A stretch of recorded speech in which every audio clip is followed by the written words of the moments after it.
Tarde. Es una sesión muy densa. Se titula Negocios de Casa y Estado y tenemos 3 ponencias y 3 comunicaciones, de manera que vamos a trabajar mucho. Empezamos con la ponencia del profesor Carlos José Hernando Sánchez de la Universidad de Valladolid, especialista del periodo imperial de Carlos V, especialista de la Nápoles española del siglo XVI, especialmente de la primera mitad de la época de Carlos V. En este ámbito tiene libros extraordinarios dedicados a la primera parte del virreinato, a los primeros decenios del virreinato, especialmente al mundo que de los dávalos, de Victoria Colonna, de esos primeros decenios, el centro político quizá más importante de la capital de Nápoles, y luego tiene un libro absolutamente definitivo sobre el periodo del virrey Don Pedro de Toledo, virrey de Nápoles Don Pedro de Toledo. Carlos Hernando tiene alrededor de 150 publicaciones, de manera que es imposible entrar en detalle de lo que ha publicado y sobre todo de la trascendencia de lo que ha publicado. Lo que yo quisiera señalar más bien es no solo su fama de estudioso, sino su prestigio como estudioso, el reconocimiento universal de que goza, el cariño y la admiración que gente que no es historiadora y que no es hispanista siente por Carlos José Hernando Sánchez, su popularidad, su amor a España, que es quizá la base de esa popularidad. Esta tarde Carlos José Hernando nos va a hablar de Madrid, Mantua y Ferrara, la corte de Felipe II, a través de la correspondencia diplomática de los Este y los Gonzaga. La palabra al profesor Carlos José Hernando Sánchez. Muchas gracias, Encarna. Como siempre, tu presentación me desborda. Mi fama universal constituye un desafío y, como decía una empresa de Felipe II, non sufficit orbis. Y en este caso podríamos decir non sufficit urbis, porque de la urbe, de la otra urbe, de la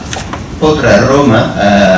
siguiendo con las hipérboles, es decir, de la corte de Madrid, vamos a hablar. Como intenté brevísimamente recordar esta mañana, este encuentro, como creo toda la labor del historiador, es un desafío al presentismo, es decir, a nuestros conceptos y a la necesidad de superar los condicionamientos ideológicos de nuestra sociedad para entender sociedades distintas que funcionan con conceptos y con fórmulas de expresión distintas. En ese marco, hablar del Madrid italiano de los Austrias implica una doble provocación, en el sentido de que nos obliga a desafiar, a superar las categorías nacionales de la sociedad burguesa en la que seguimos viviendo y con todas las connotaciones políticas del concepto de nación, insisto, diametralmente distinto al concepto de nación pre-revolucionaria, pre-burguesa del llamado antiguo régimen. Esto es muy importante tenerlo en cuenta porque si no, no entendemos nada. Y no solo afecta a la identidad, obsesión contemporánea desconocida antes, sino que afecta también a la propia concepción del poder en esa sociedad preindustrial y preburguesa. Una concepción del poder que no era vertical, que era muy plural, que era muy fluida y que implicaba que ni siquiera lo que hoy identificamos como soberanía tuviera un carácter unívoco, Por lo tanto, cuando hablamos de la sociedad política de los siglos XVI y XVII, en este caso, tenemos que entender que hablamos de múltiples instancias de poder que funcionan dentro de una concepción orgánica u organicista de la sociedad y del poder. Poder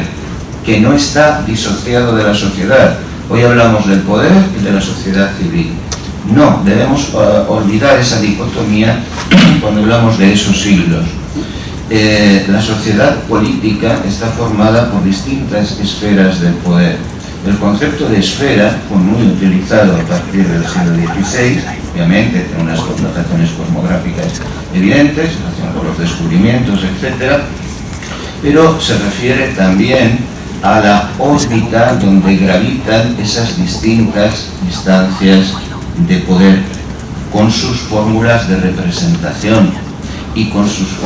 fórmulas de delegación, entre las cuales la diplomacia tiene un lugar esencial en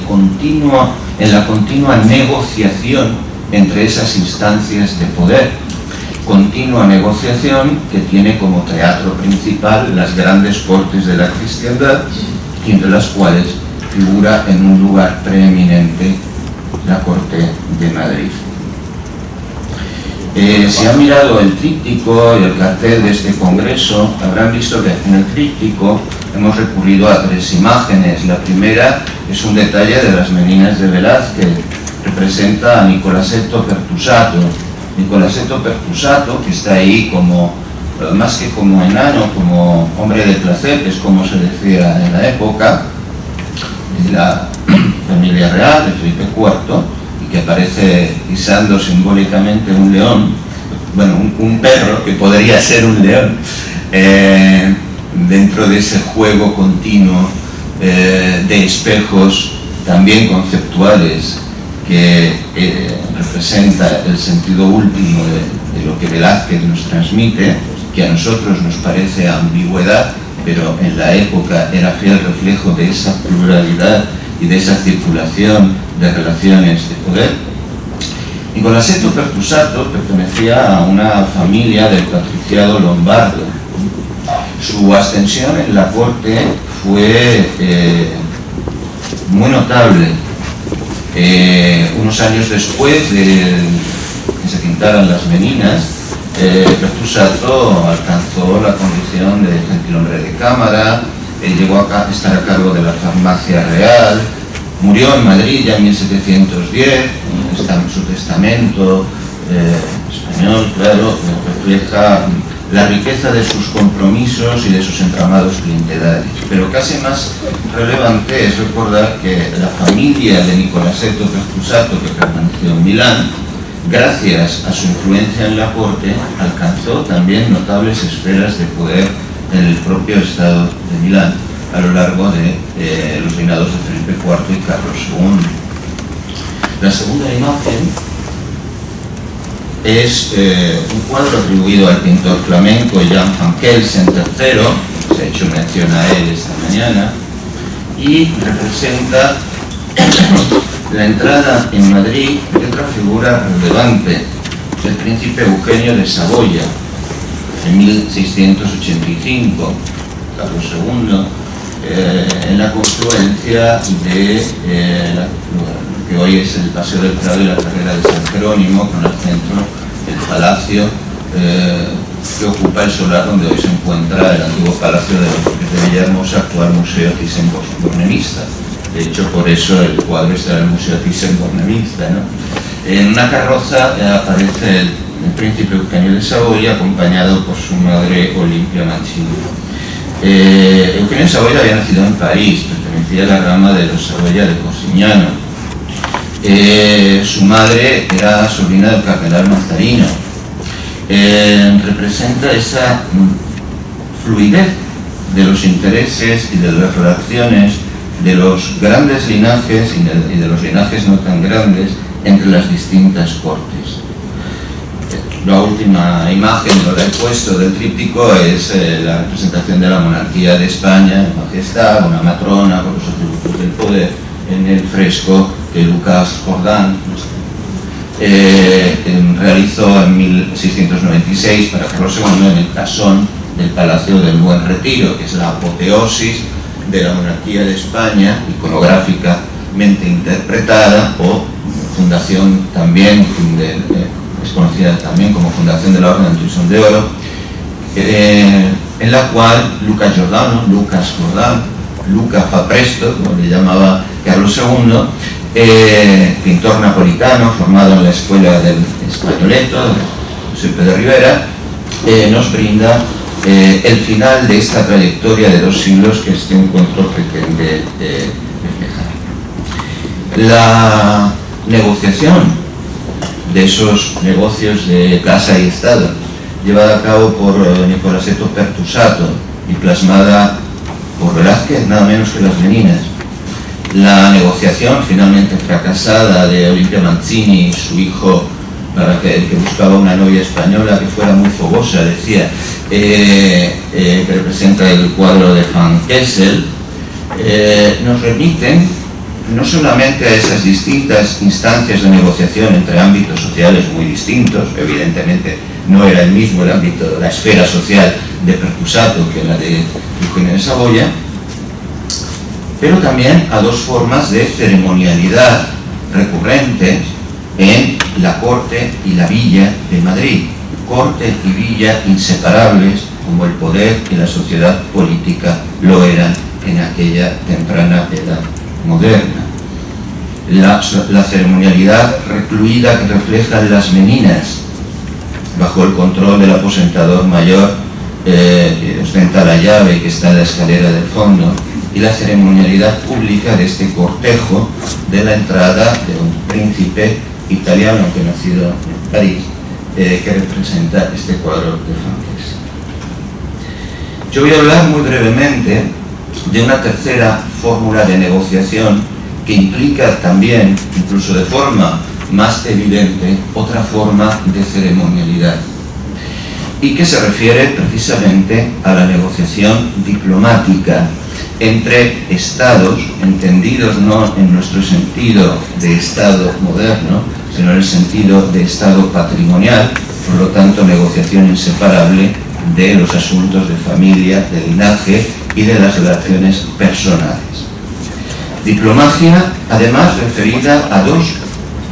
estados que, como dice una sección del archivo de Simancas, eran denominados por la corte española los estados pequeños de Italia, no comparables a los grandes territorios de la península italiana. 2 estados que estaban además en los márgenes entre las 2 grandes esferas de soberanía de la península italiana, como eran Ferrara y Manto.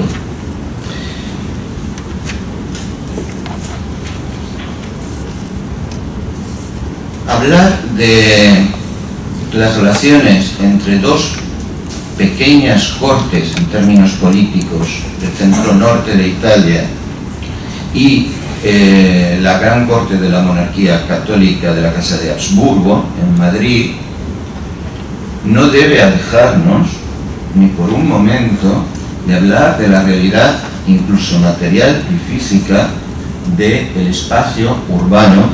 de Madrid que albergaba la corte. La historia de la diplomacia, que ha adquirido un gran empuje en los últimos lustros, aunque ya en los años 50 aparecieron estudios pioneros como el de Mattingly sobre la diplomacia del Renacimiento, que nos demostró el protagonismo español, pero no solo en la nueva configuración de las redes de embajadas permanentes desde finales del siglo XV, siguiendo modelos precedentes, sobre todo de los nuncios pontificios y de los embajadores venecianos, ha tenido, como decía, un gran desarrollo en los últimos lustros. La historia de la diplomacia, como la historia del ejército, como, aunque de forma más lenta, la propia historia de la imagen o del arte, ha empezado a entender que sin esa renovación de la historia conceptual y de la historia social en último extremo, no podemos entender ni imágenes, ni negociaciones, ni la llamada política internacional, término que tampoco en la época aparece, porque nada es ajeno en aquel mundo tan distinto al nuestro, nada es ajeno dentro y fuera de unas fronteras que es así, como la profesora Scalisi sabe muy bien, se están configurando de forma más recia y definida en estos siglos. La diplomacia de las casas de Este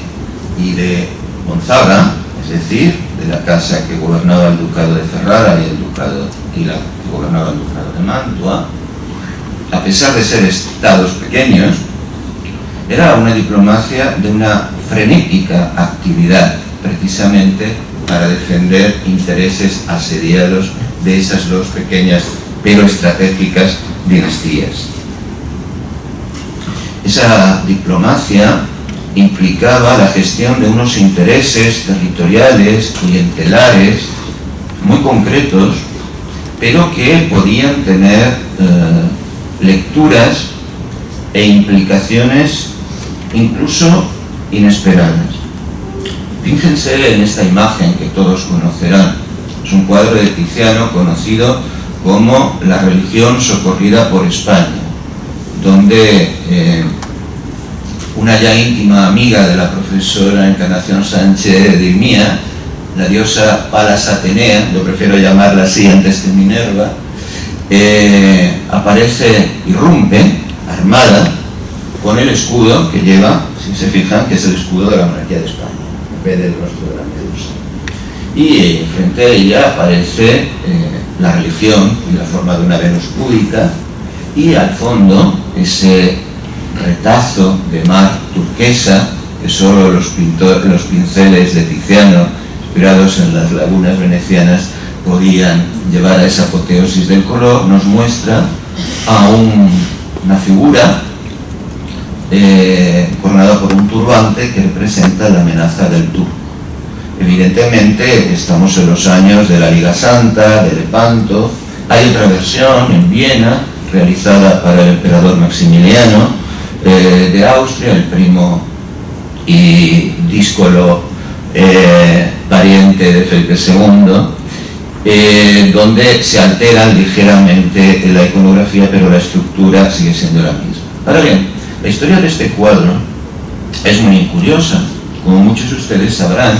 Japanowski y otros lo estudiaron dentro de la escuela de Marburg. Este cuadro procede de una versión anterior de Tiziano, una versión realizada en la década de 1530, es decir, casi 40 años antes. Tiziano vivió muchísimo, con lo cual le dio tiempo a hacer muchas versiones de sus obras. Una versión realizada para el duque de Ferrara, el Este, en un momento en que el duque de Ferrara estaba enfrentado a la República de Venecia. La figura marina, que aquí aparece como un turco amenazante, en el cuadro original para el duque de Ferrara, representaba a Neptuno. De hecho, si los ven, lleva un tridente, que aparece en los tritones, es el carro de Neptuno, o Poseidón, el dios del mar, que era una alusión a la República de Venecia, porque para el duque de Ferrara el adversario era la República de Venecia. Bastó unas décadas después, en un contexto de enfrentamiento con los otomanos, con ponerle un turbante para travestir a Neptuno Venecia en el turco. Y bastó también con alterar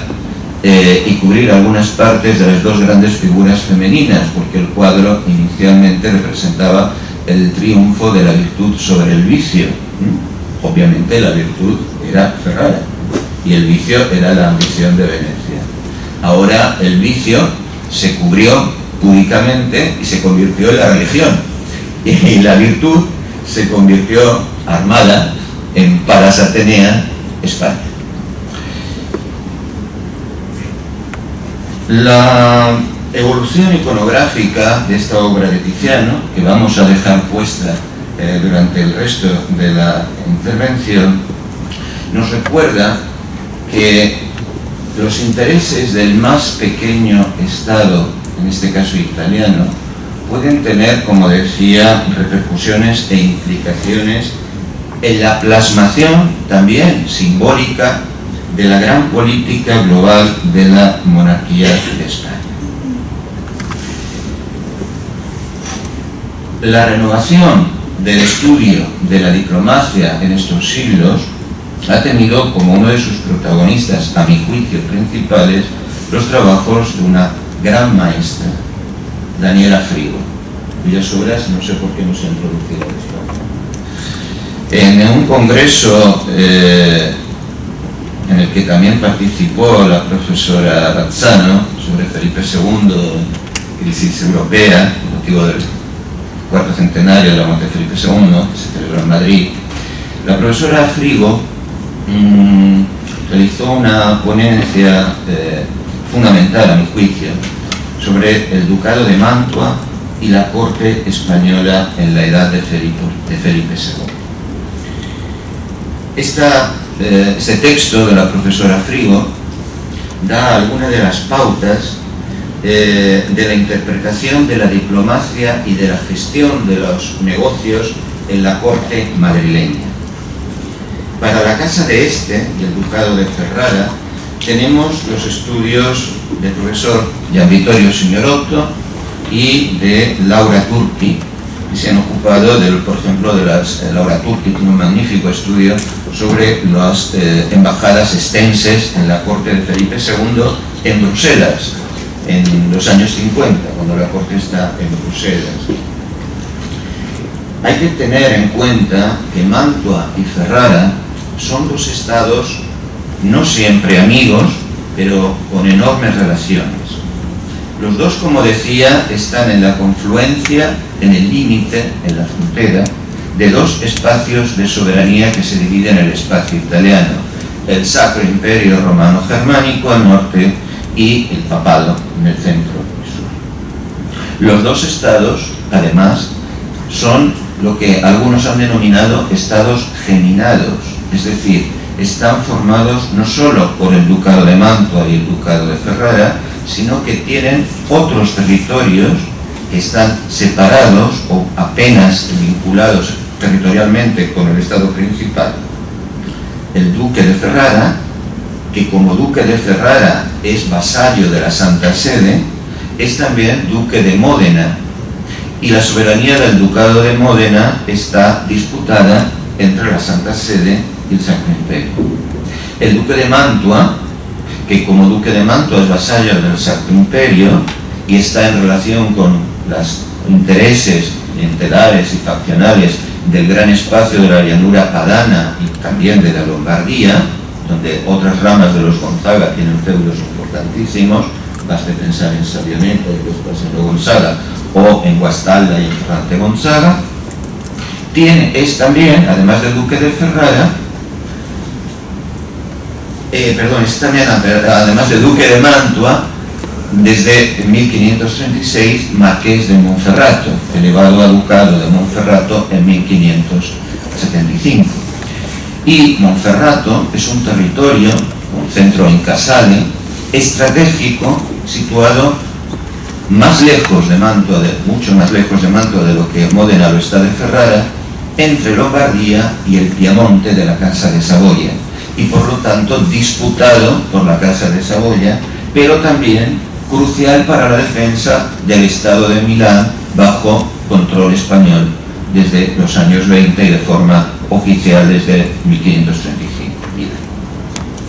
La situación, por tanto, de partida es de una gran complejidad. Esto quiere decir que los dos estados tienen que gestionar en la corte española un ámbito de intereses que abarca prácticamente todo el norte de Italia, pero que implica la negociación con Roma y con el Sacro Imperio, sin perder de vista siempre a Francia. Mantua, en la que me centraré por cuestiones de tiempo, porque vamos ya, creo que voy ya muy mal. Mantua tiene además la ventaja de haber tenido ya desde principios del siglo XVI embajadores esporádicos, es decir, no permanentes, no residentes todavía, en la corte española, ya con Fernando el Católico. Si leemos las relaciones de los embajadores de los Gonzaga en la corte de Fernando el Católico, sobre todo tras la muerte de Isabel en el periodo de las regencias, vemos el interés absolutamente de primer nivel de sus descripciones de la crisis castellana, de las malas relaciones entre aragoneses y castellanos, la transposición de un lenguaje político que utiliza conceptos italianos para explicar realidades españolas. Por ejemplo, los embajadores mantuanos ante Fernando el Católico, cuando remiten informes a Mantua, hablan de la revuelta de los baroni castellani, de los varones castellanos, utilizando un término varones como si fueran napolitanos. Claro, es lo que es. A partir de 1522, Mantua tendrá ya sí un embajador residente permanente en la corte de Carlos V, coincidiendo con el regreso de Carlos V a España tras su coronación en Aquisgrán. Un noble mantuano, muy próximo a los Gonzaga, nada menos que Baltasar de Castiglione, fue nuncio pontificio en la corte de Carlos V en los años 20. Castiglione, el autor del Tratado del Cortesano, publicado en Venecia en 1528, cuando Castiglione acababa de morir como nuncio de Clemente VII, el Papa Medici, en Toledo, donde estaba la corte imperial en ese momento. No se ha hecho, a mi juicio, una investigación en profundidad de la gestión de Castiglione en esos años en la corte de Carlos V, cuando la corte, por cierto, no solo está en Toledo, se está moviendo por toda Castilla y tiene varias estancias prolongadas en Madrid, donde se convocan cortes, ¿no? Es fundamental, sería fundamental profundizar en las relaciones enviadas por Castiglione y sus impresiones de Madrid antes de ser corte estable en los años 20. En su artículo citado, Daniela Frigo empezaba recordando un hecho, creo que enormemente significativo, coincidiendo con la muerte de Felipe II en 1598. 1598 es un año importante, tanto para Mantua como para Ferrara. Para Mantua, porque en ese momento el duque Vincenzo II Gonzaga está en una de las recurrentes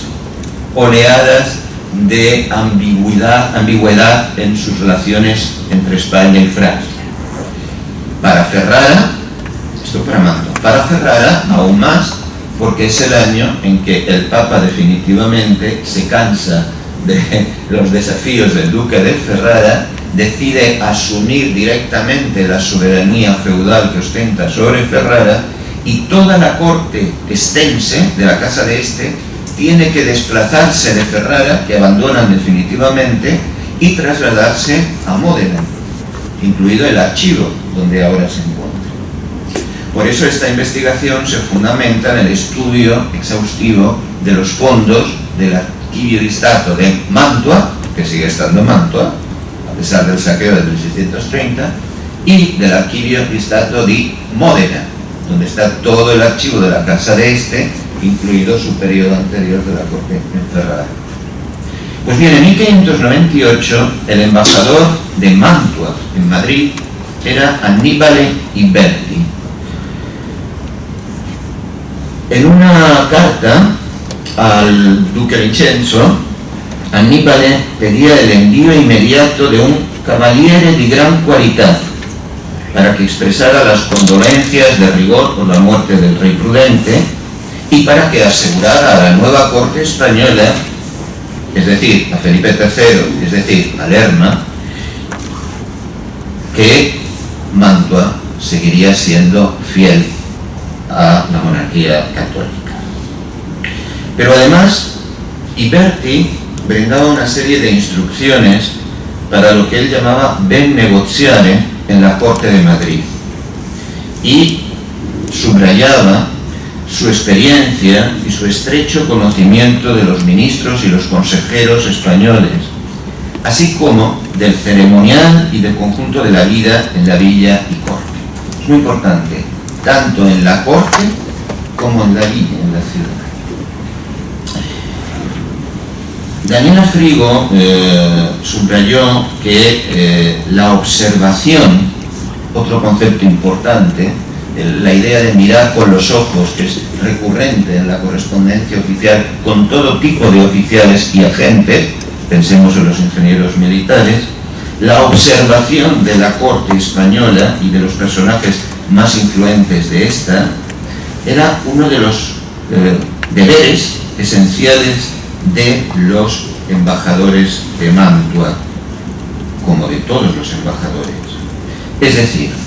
la observación era el fundamento de una dinámica que podríamos llamar personalista de las relaciones diplomáticas.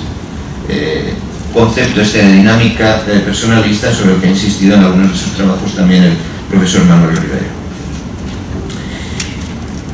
Pensemos que la gran tradición diplomática de Mantua no había acabado con Castiglione, que aunque no era embajador de Mantua, actuaba también en defensa de los intereses de los Gonzaga siendo nuncio papal, sino que cuando la corte había estado en otros lugares, Mantua había tenido un protagonismo esencial. Por ejemplo, cuando Carlos V, tras la toma de Túnez, va a Nápoles y permanece en Nápoles 4 meses, en el invierno de 1535-36, el duque de Mantua, que ha sido nombrado duque en 1530, antes era marqués, Federico II, hijo de, además, Isabela d'Este, de la Casa de los Este, las relaciones entre los ducados eran estrechísimos, envía a Nápoles como embajador extraordinario al conde Nicola Maffei. Maffei ha dejado una correspondencia exhaustiva de esos meses en Nápoles. Es una de las fuentes principales para entender el día a día festivo, político, de todo tipo en Nápoles. Entre paréntesis diré que entre las muchas virtudes de la corte de Mantua, y entre sus muchos vicios, estaba el culto absoluto a los caballos. El duque de Mantua tenía una de las mejores caballeritas de Europa y es una tradición del linaje Gonzaga el llevar las mejores razas, como se decía, de caballos de Nápoles, uno de los centros productores más notables, de toda Italia, también de España, de toda Europa y también de África. El caballo como instrumento de negociación diplomática lo vamos a encontrar recurrentemente, sobre todo en los embajadores de Mantua, pero también en los Este.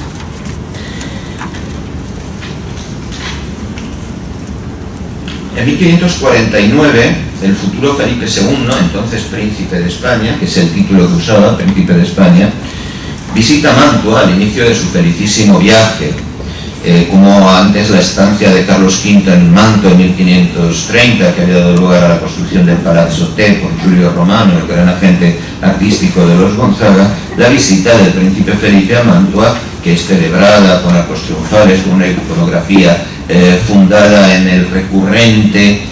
simbolismo de la fortuna derrotada por la virtud del príncipe heredero, sella esta alianza de la dinastía mantuana con la Casa de Habsburgo. A mediados del siglo XVI, los últimos lustros de Carlos V, la relación de Mantua con la corte imperial todavía está tramada, engarzada con los intereses personales de dos figuras de la dinastía que no son el nuevo duque menor de edad, sino el regente, el hermano de Federico II, el cardenal Ercole Gonzaga, una de las figuras más relevantes también de la historia religiosa y de los Studia Humanitatis, y Ferrante Gonzaga. Ferrante Gonzaga, hijo menor de la dinastía, pero que había hecho carrera en la corte, cuya estancia en la corte en España de Carlos V en los años 20, lo estudió Rafael Tanaglio, que es conocida, le va a llevar a ser virrey de Sicilia en 1535 y gobernador de Milán desde 1546 hasta 1554. Una figura absolutamente esencial que revela una vez más el protagonismo italiano en el gobierno de la monarquía. La representación diplomática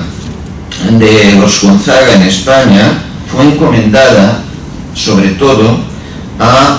exponentes de la más alta nobleza del ducado, los linajes Gabriani, Anguissola, Capilupi, Negri.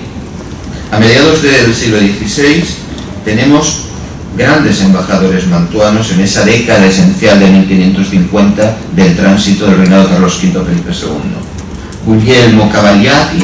es embajador entre 1554 y 55 en la corte inglesa de Felipe II y María Tudor, la que, como el profesor Rivero ha explicado, se ponen tantas bases de nuevas estructuras de gobierno como lo que será el Consejo de Italia, entre otras. Annibale Litolfi, entre 1555 y 57, es embajador mantuano en Bruselas y nos va a dejar uno de los mejores relatos de la gran abdicación de Carlos V en Bruselas en 1555. Octaviano Vivaldino es embajador también entre el 57 y el 59 en Bruselas y nos deja interesantísimas negociaciones, muchas basadas en el espionaje directamente, en descripciones de las negociaciones arduas de lo que será el tratado sellado por Francia y España en Cateau-Cambrésis en 1559, que consagrará la derrota francesa y la hegemonía española en Italia. Es interesante que al mismo tiempo el residente mantuano en Francia,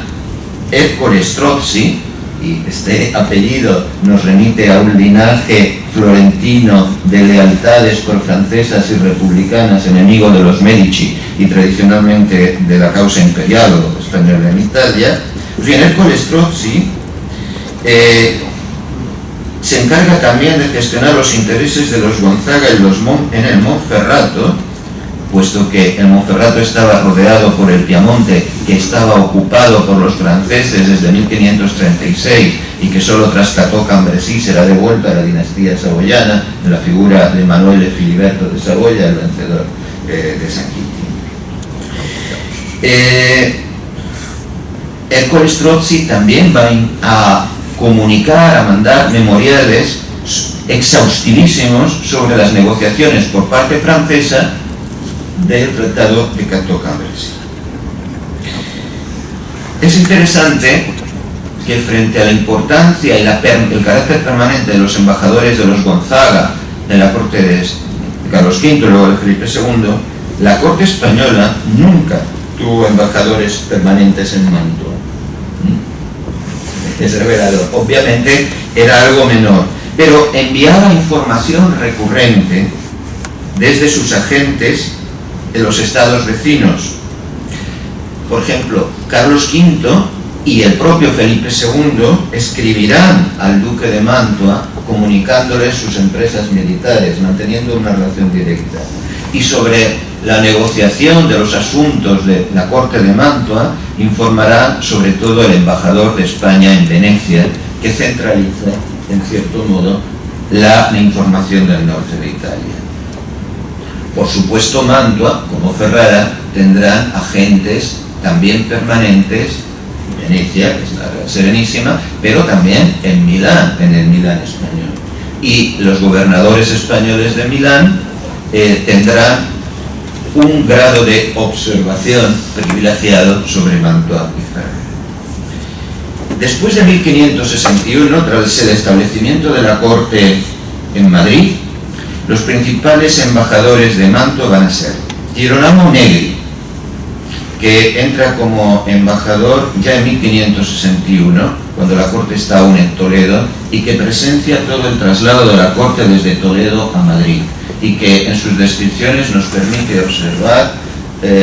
las indecisiones, los rumores, el carácter provisional de ese traslado, cómo no se pensaba que fuera definitivo. Giulio Cesare Tridapale, que será embajador en 1568,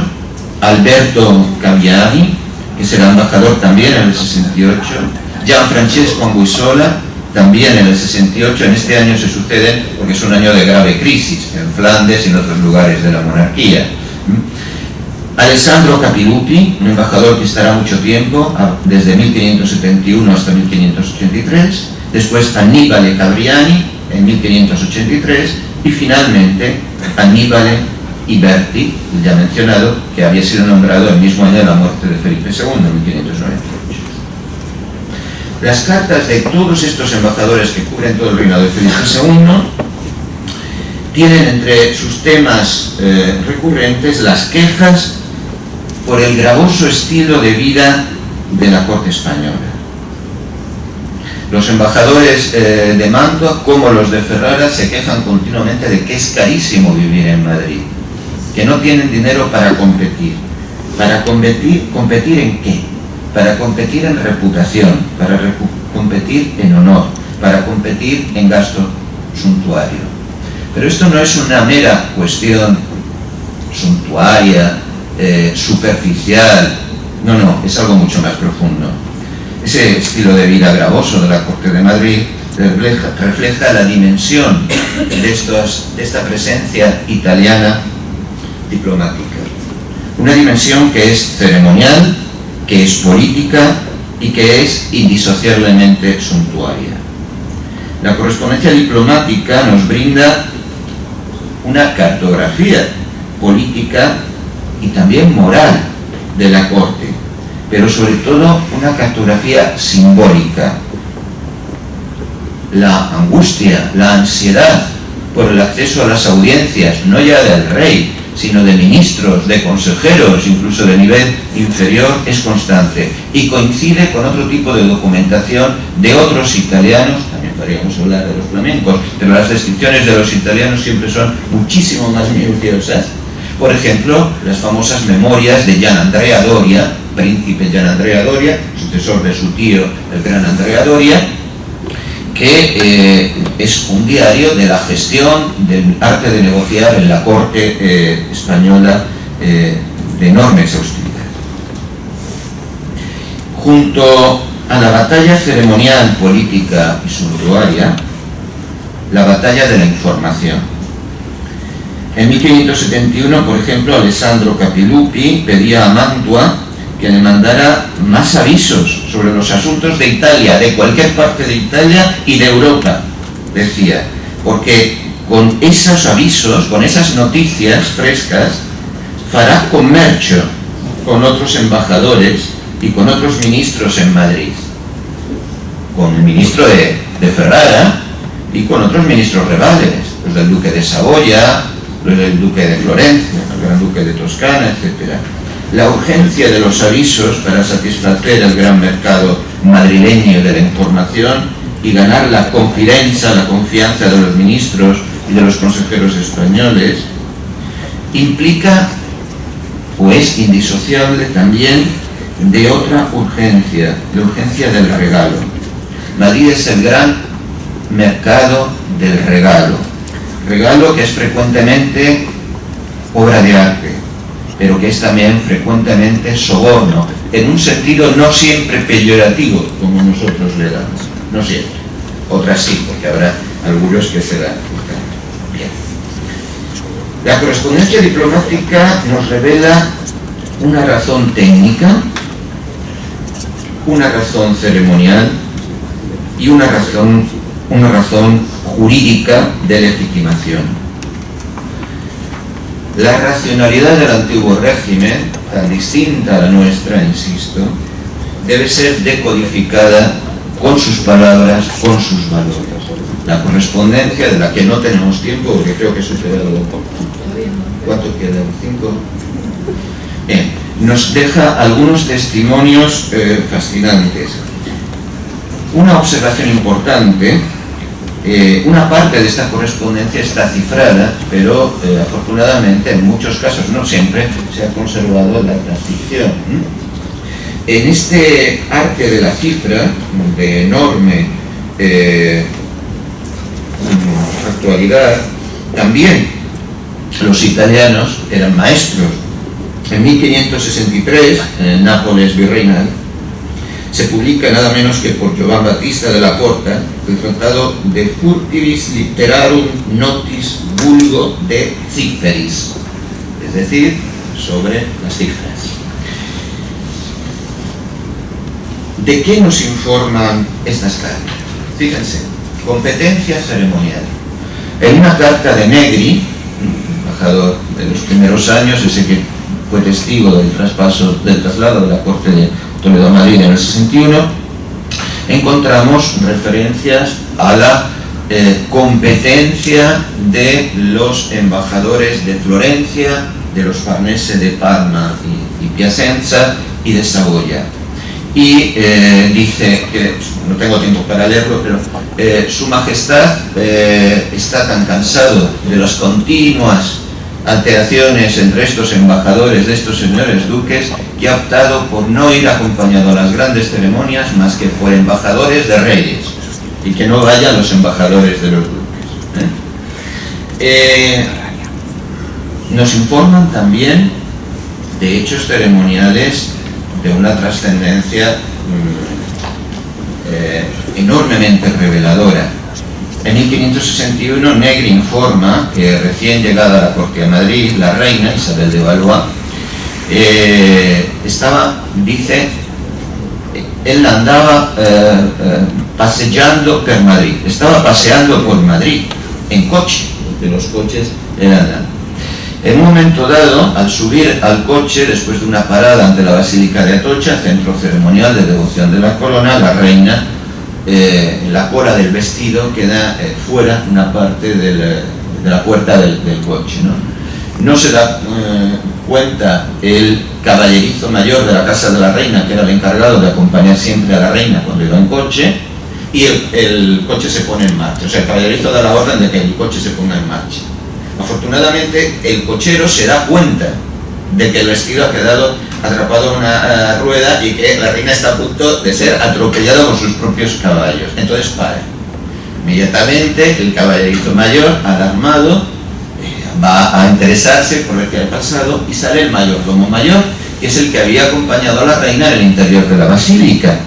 Y empieza una discusión entre el caballerizo mayor y el mayordomo mayor, porque los dos eran responsables. Los dos, el mayordomo decía no estaba dentro, pues tanto, y el otro decía no, pero es un coche. Bueno, el resultado es que los dos, caballerizo y mayordomo, fueron desterrados por años de la corte porque la reina había estado a punto de morir. Todo esto lo sabemos gracias a Negri, al embajador de Mantua, que hace de esta información un testimonio valiosísimo para tener en cuenta las disputas faccionales reflejadas en los oficios de la corte, y que el duque de Mantua pudiera saber a quién dirigirse para mejor negociar. En otro momento, Negri nos informa de que el rey ha ido brevemente en el verano del 61 a Madrid, aunque a él no le gusta estar en verano en Madrid, lógicamente, prefiere estar en el bosque de Segovia. El bosque de Segovia es Balsaín, el gran palacio flamenco construido en los años 40 y se quemaría a finales del 17.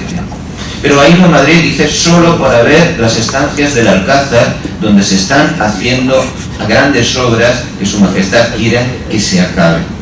Es muy importante que pone en relación las obras de transformación del Palacio Ducal de Mantua con las obras de transformación en función de intereses ceremoniales del Palacio de Madrid. Negri nos informa también, por ejemplo, de la llegada a Madrid de la pintora Sofonisba Anguissola como dama de la reina. Nos habla de cómo está dibujando retratos al carboncillo, de su enorme cualidad, de cómo la reina está fascinada, incluso de cómo Sofonisba quiere iniciar, que era de Cremona, y quiere iniciar un ascenso social y de algún noble italiano dentro de ese circuito de los italianos en Madrid, y quiere casarse con ella, Las informaciones de todo tipo llegan al extremo de que una de las más antiguas noticias del inicio de las obras del Escorial son de Negri, precisamente. En 1563 informa del inicio de las obras del Escorial, de la intención de conmemorar la batalla de San Quintín, lo cual no le agrada a nadie, nada, porque el San Quintín, quien había ganado, no era Felipe II, que lo vio desde lejos, aunque llevara la armadura con la que lo retrató Antonio Moro, sino Emmanuel el Filiberto de Saboya, que no hacía buenas migas, obviamente, con los Gonzaga. La correspondencia de los Gonzaga y de los Este, que por razones de tiempo no hemos podido ver, nos informa también que ese mercado del regalo no solamente era regalos de las cortes italianas al rey,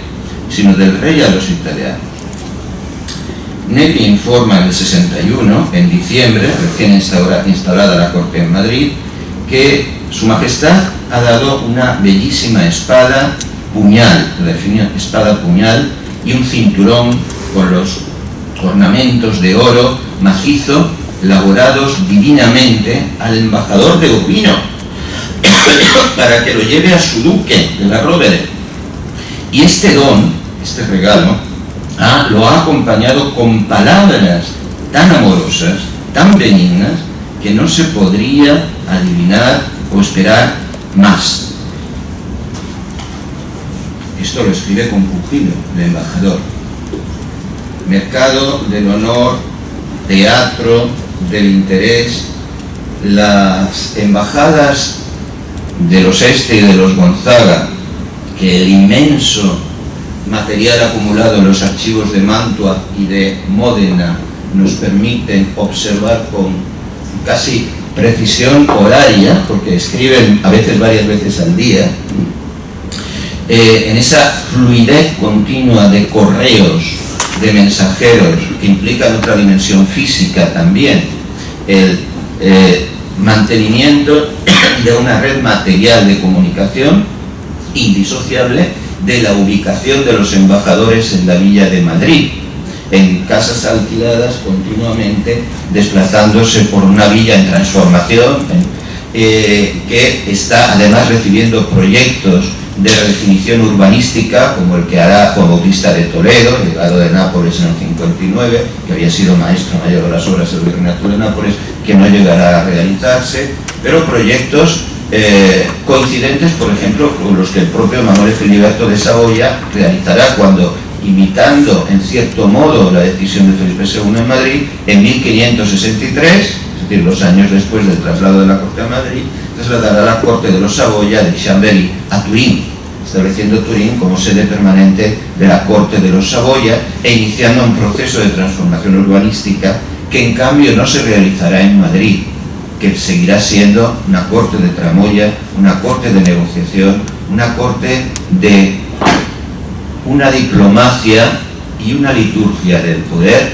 que nos pueden parecer banales, pero sin las cuales no podemos entender por qué se transformó el vicio en la religión